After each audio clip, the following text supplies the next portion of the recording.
moralė ir padorumas turi būti šio pasaulio dimensija, o tie, kurie pasako priešingai, turi būti užribyje. Ne taip kaip Vitas Vasiliauskas, kuris buvo prezidentės Grybauskaitės štabo vadovas, dešinioji ranka ir taip toliau. Mes toleruojame, mes Lietuvos žmonės toleruojame. O aš už tai, kad netoleruotumėm jokiais būdais. Jokiais būdais. Negali būti padorus ir nepadorus, tai abudu jie vienodi. Negali būti moralus poelgis ar nemoralus poelgis, jie abudu leistini. Moralė ir padorumas yra šio pasaulio dimensija. Aš prisimenu jūsų pokalbį su Gabrieliu Landsbergiu apie CŽV kalėjimus ir jisai taip pat stojo kartu su Vitu Vasiliausku ir pasakė, kad ne taip, kad moralė yra ne šio pasaulio dimensija, bet jis pasakė, kad jūs ir jisai, jūs esate skirtingose dimensijose. Tai ar taip nėra, kad vis dėlto šitie žmonės, kurie prie valdžios jau yra dešimtmečiais ir jie toliau veržiasi valdyti Lietuvą, jie yra iš tikrųjų šiek tiek kitoj dimensijoje. Ir kad problema pas mus nėra tai, kad pas mus nėra ar profesionalų, ar specialistų, ar kažkokių tai ten, na, sakykime, nežinau, ko reikėtų, sakykime, kaip profesionali vyriausybė turi būti, profesionalų vyriausybė. Ar nėra taip, kad pas mus nėra valdžioje sąžiningų žmonių ir moralių žmonių, o po to jau mes šnekame, ar jie ten kompetentingi ar ne. Šitam kontekste pilnai pritarsiu.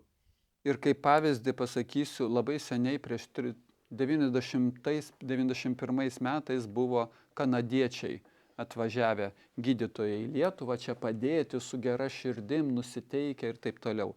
Ir išvažiuodami pasakė, kad ko labiausiai trūksta sveikatos apsaugos sistemoje, padorumo. Padorumo trūksta.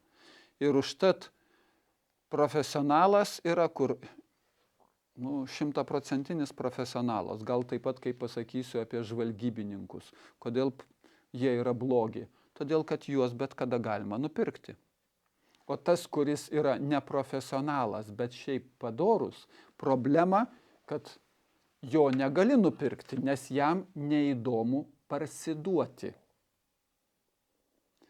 Čia yra klausimas tame, ar tu nusiteikęs parsiduoti už nebūtinai finansiškai, už pareigas, tau labai patinka, kad tau ploja, kai tu atsistoji. Dieve tu mano, bet yra tokių žmonių. Tai ar tu nusiteikęs parsiduoti, ar tu nusiteikęs išlaikyti tą stuburą, kuris kiekvieno žmogaus viduj yra, ir neišduoti save. Nes šia klausimas yra, ar išduosime save ar ne. Tai tie, kurie nenori išduoti savęs, jie yra blogi ir netinkami šitai sistemai. Ta sistema totaliai visapusiškai tą demonstruoja ir šitam kontekste aš galiu pasakyti, sistemai jūs jau pralaimėjote. Jūs jau pralaimėjote, nes tos bangos, Lietuvos žmonių bangos iš apačios, kuris sukilo ir prezidentinės kampanijos metu, ir 100 000, kur išdrįso viešai pasakyti, ir dar 400 000, kurie dar kol kas neišdrįso, tos bangos gali pakakti, sustabdyti Lietuvos pardavinėjimą ir vedimą karo link. Aš šitą jūsų reiškinį, tai, ką jūs padarėte, vadinu užtvankos įskėlimu. Tai, ką jūs padarėt per kadencijos, per kandidatavimo į prezidentus metu, jūs pramušėte tam tikrą užtvanką. Ta užtvanka yra netiesos, dezinformacijos užtvanka, jūs padarėte tokį įskilimą ir tas visas vanduo dabar jau pradėjo smelktis. Ir čia tik tai laiko klausimas, kada visa šita užtvanga kris ir užtvindys visą Lietuvą. Ir ar tai bus po savaitės, ar tai bus po mėnesio, aš nežinau ir niekas negali pasakyti, bet kad tai įvyks, tai būtinai tai bus, todėl kad pernelyg daug netiesos atsiskleidė. ir žmonės tiesiog jau nebelaiko savyje, kad jau visi faktiškai šneka, kad KGB archyvai turi būti išviešinti. Čia mūsų irgi taip pat vienas iš pirmųjų, bet realių veiksmų, nes visi šneka dešimtim irgi, kad gal reikėtų išviešinti KGB archyvus, kiti, gal dar kol kas ne, gal dar 75 metus palaukiam ir visa kita. Ir toksai žaidimas yra vien tik politiniais tikslais, bet mes ateisime ir čia vienas iš pagrindinių uždavinių yra KGB archyvų išviešinimas. Mažvydai, šitam kontekste nieko tiem žmonėm daryti nereikia. Buvo tam KGB, ir tvarkoj, seniai praėjo. Jų nereikia nei bausti, nieko. Kas nori moralinis pasimerkimas, tai tik tai moralinis. Politinis, ir to politinio čia jau nieko. Po tiek metų, negali bausti, kas buvo prieš 30 metų. Bet žinoti, kam tam pamatyti supuvimą, kuris buvo. Aš čia tą patį sakau apie Dalią Grybauskaitę, nes mes, ir aš, ir Dalia Grybauskaitė 56 metų gimimo. Kokią pusę pasirinkti kovo 11 dieną, man abejonių net absoliučiai nekilo. O Grybauskaitė pasirinko tuo metu Maskvos pusę. Jinai Maskvos tiesiogiai pusę pasirinko. Ir ji neatgailavo. Neatsiprašė, kad jinai pasirinko būtent Maskvos pusę, Burokevičiaus pusę, tvarkingai ėjo pro TSRS kareivius į darbą. O kai pučas sužlugo, Maskvoje sužlugo pučas, jinai nusprendė, kad jinai tvarkoj už Lietuvą yra. Tai be atgailavimo jokio pasitikėjimo tokiu žmogum negali būti. Aš už tai, kad pasitikėti ir tai žmonėm, bet atgailavimo nebuvimas atmeta ir šitą galimybę. O šnekant apie KGB archyvų išviešinimą, tai tikslas, kaip jūs ir sakot, nėra nubausti, bet tikslas yra pagaliau gyventi tiesoje, ne mele, bet neužrištom, kaip sakant, uždengtom arklio akim. Kaip žinome, už arklio dar yra botagas visą laiką prie užmerktų jo uždengtų akių.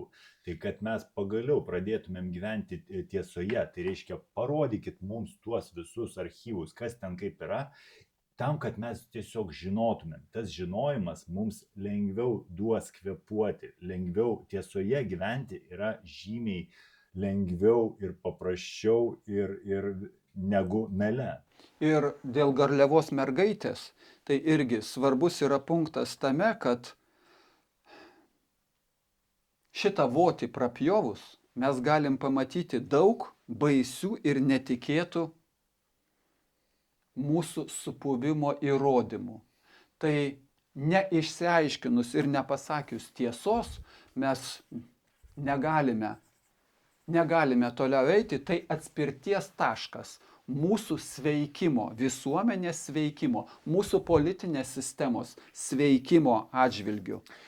Šnekant apie garliavos mergaitę, čia yra jau patapęs visuomeninis interesas. Tai nėra vienos šeimos interesas, ant kiek mes tai bandytumėm pritempti. Tai yra Lietuvai, tai yra antiek sunki ir tokia palikta žaizda, kuri nėra iki galo net pradėta, ne tai kad užgijus, bet nėra pradėta gydyti. Ten yra tiesiog tas toliau, ta nežinia tęsiasi ir atsiranda žmonių, kurie visiškai prie tos bylos niekada nedalyvavo ir sako, viskas ten yra gerai. Kaip yra gerai, jeigu vis dėlto didelė dalis žmonių negavo atsakymų į elementarius klausimus, kas ten buvo su tom žudynėm, kas žudė, reiškia, Drąsių Kedį ir be abejo, ar Drąsius Kedys iš tikrųjų žudė teisėją Furmanavičių, nes mašinoje buvo matyti 2 žmonės, o reiškia, kas tas antras žmogus buvo? Daug klausimų yra viešoje erdvėje tarsi skraidžioje, o juos metų metais nėra jokių atsakymų visuomeniai. Mažvydai, aš dar tik tai pabrėšiu, kas man labai įstrigo šitam kontekste. Ta antroji mergaitė.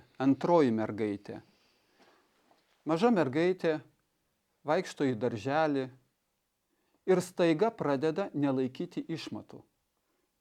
Medicininė apžiūra ir anus prasiplėtęs. Medicininė išvada, kažkas ten buvo įkišta. Tai medicininė išvada, kad pedofilija buvo, yra. Kas jau teisinė išvada, kas, kur, kodėl, kada, šito atsakymo nėra. Bet medicininė, anus prasiplėtęs, užtat išmatų nesulaiko. Medicinė yra. Ko dar reikia? Tai dabar klausimai tik tai teisėsaugai. Dėl antros mergaitės, tos būtent Garliavos mergaitės, ar ne? Tokio atsakymo nėra.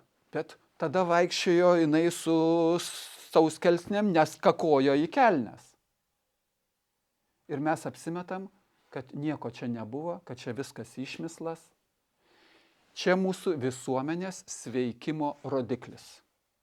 Arba mes sveikstame ir nebijome pasakyti tiesos, nesvarbu, kokia jinai baisi bebūtų. Bet pasirodo, kad mes nesveikstame, pasirodo, kad Bartoševičiaus atvejis parodė vėlgi tokias žaizdas, kad mes tiek metų atrodytų, turėjom jau sutvarkyti tą klausimą, bent jau vienoj byloj išsiaiškinti viską iki galo. Tai mes ne tik, kad neįsiaiškinom, bet turim dar ir naują atvejį pedofilijos, kur aš bandžiau, pačioj pradžioj, kuomet Seimo pirmininkė kažkokiu būdu su Radvile Morkūnaite kažkokiu būdu informaciją gavę iš prokuratūros pranešti Bartoševičiui, būnant užsienyje, apie tai, kad prieš jį yra iškelta baudžiamoji byla. Ir man buvo iš karto akivaizdu, kad tokie duomenys galėjo patekti tik iš prokuratūros ir kaip jie pateko iš prokuratūros, tada tas įtariamasis asmuo, jis gali paslėpti įkalčius, jis gali viską ištrinti iš savo kompiuterio, viską padaryti, pasiruošti tam tikrą versiją ir atvykti ir sakyti, kad su kažkokia versija. Tačiau man paviešinus šituos dalykus, tik tai po to pradėjo, visi subėgo ir pradėjo kelti klausimą, taigi kas tą informaciją paviešino, bet šitas klausimas iki šiol nėra išsiaiškintas. Kaip galėjo nutekėti tokia informacija? Tai Mažvydai, dar šitam kontekste tada, ar prisimenat, kaip Seime buvo apklausinėjama generalinė prokurorė ir Seimo pirmininkė Čmilytė, ar kas nors kam nors pasakėt? Ir jų abiejų liudijimai prieštaravo viens kitam. Reiškia, arba generalinė prokurorė meluoja, arba Seimo pirmininkė meluoja, Čmilytė. Ir nuspręsta nebesiaiškinti, o kas meluoja. Lygiai tas pats, absoliučiai tas pats. Prezidentas Adamkus pasako tyrimo komisijai, aš nieko nežinojau apie slaptą Amerikos kalėjimą. VSD vadovas pasako, prezidentas buvo informuotas tinkamai. Tokį žodį panaudojo. Reiškia, vienas iš jų meluoja. Bet ne, mes daugiau nebesiaiškinsim. Nes tiesa arba išgydo, arba pribaigia.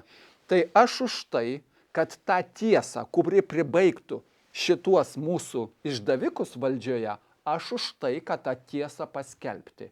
Lietuvos žmonės turi žinoti, karalius nuogas. Ir dėl to, kad pribaigti mums reikalingas ypatingo prokuroro institucija ir ypatingas prokuroras, kuris šiai dienai nėra jokio, sakykime, instrumento, kaip atkovoti su tokiais atvejais, kaip jūs šnekate. O būtent ypatingas prokuroras būtų tas nepriklausomas subjektas, kuris galėtų užsiimti tokiais dalykais. Vat kaip jūs ir sakote, ateiti, padėti į bylą ir paklausti prokuroro, o kodėl, vat, pavyzdžiui, sakykime, na gerai, jau atsibodęs stadiono klausimas, arba jau atsibodęs, sakykime, taip, kažkokių tai, registrų centro privatizavimo klausimų. Jeigu pasižiūrėt, kiek mes turėjom bylų, kurios garsiai prasideda ir nieko nesibaigia, tai man atrodo, tas sąrašas būtų, nesibaigiantis. Tačiau visiems šitiems, reiškia, byloms šitoms nėra jokios pabaigos. O ką reiškia pabaiga? Tai reiškia, kad pabaiga tai visi laukia senaties. Kas yra senatis? Senatis tai yra tada, kada jau tu nebegali nubausti už tam tikrą padarytą nusikaltimą. Tai mūsų vienas iš pagrindinių uždavinių yra panaikinti senaties terminą, kad nesiskaitytų senatis už korupcinius nusikaltimus. Tai yra labai svarbu ir tai yra tokia praktika yra pasaulinė, tai nėra kažkokia tai naujovė, tai yra pasaulinė praktika, kur už nusikaltimus, kurie daro labai didžiulę žalą valstybei, o jeigu šnekam apie sisteminę korupciją, be abejo, kad niekas viešai jos nedaro. Ji dabar šiuo metu vyksta labai subtiliom formom.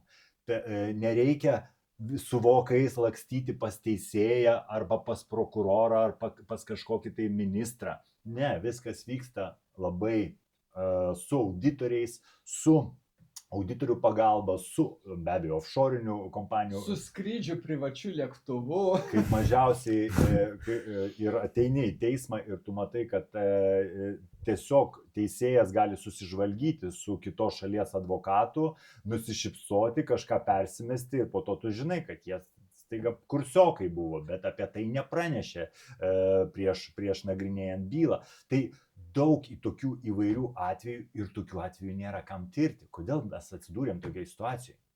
Lietuva yra neteisėta, neteisinė, ne taip pasakiau, neteisinė valstybė, nors konstitucijoje parašyta kitaip. Ir dėl to atsakomybė yra tik tai valdžiai, nes jai patogu turėti kišeninius prokurorus, kišeninius teisėjus, kurie pasakys tai, ką reikia, nuteis taip, kaip reikia. Aš nesu jokių būdų Algirdo Paleckio šalininkas, bet kai kartu suimtas žmogus, kuris sako, ne, aš nekaltas, ir tada jo kompiuteris suranda vaikų pornografiją. Surado vaikų pornografiją ir tada jisai suprato, kad jis kaltas. Ir jis sutiko liudyti, kad jeigu jis gauna atleidimą nuo bausmės. Ir tada šito vaikų pedofilo liudijimu Algirdas Paleckis buvo nuteistas už šnipinėjimą Rusijai. Bet tada aukščiausias teismas pasakė, kad nebuvo šnipinėjimo. Bet jis mintise ketino šnipinėti. Įlindo į jo mintis ir nusprendė, kad jis ketino šnipinėti, užtat jisai turi sėdėti kalėjime. Tai neteisinė valstybė yra senas išsireiškimas, kad be teisybės ir teisingumo valstybė yra banditų gauja. Aš nenoriu gyventi su banditais ir banditų gaujos valstybei, nes tada jie ateis ir pas mane bet kada. Užtenka vien, kad patiks ten vietą, kur aš gyvenu, ir pasakys, o mes dabar norim šitą vietą pasiimti savo. Jie bet kada pasakys šitą. Ir kai aš buvau atsistojęs šalia Neringos Venckienės, tai aš tada sakiau, kad aš ginu ne tiek ją, bet save, pasakydamas, kad šitai neteisėtai sistemai negalima taip elgtis, kad jie viršyje visus limitus. Kai aš sakiau, kad prie su Algirdu Paleckiu negalima 1,5 metų laikyti žmogų kalėjime, kai Lietuvos teisės normos yra visai kitokios. Negalima. Tada ar 30 Lietuvos signatarų pasirašė irgi raštą generaliniai prokuroriai, ką jūs darot, kiek galima laikyti, nuteiskite ir laikykite jį kalėjime.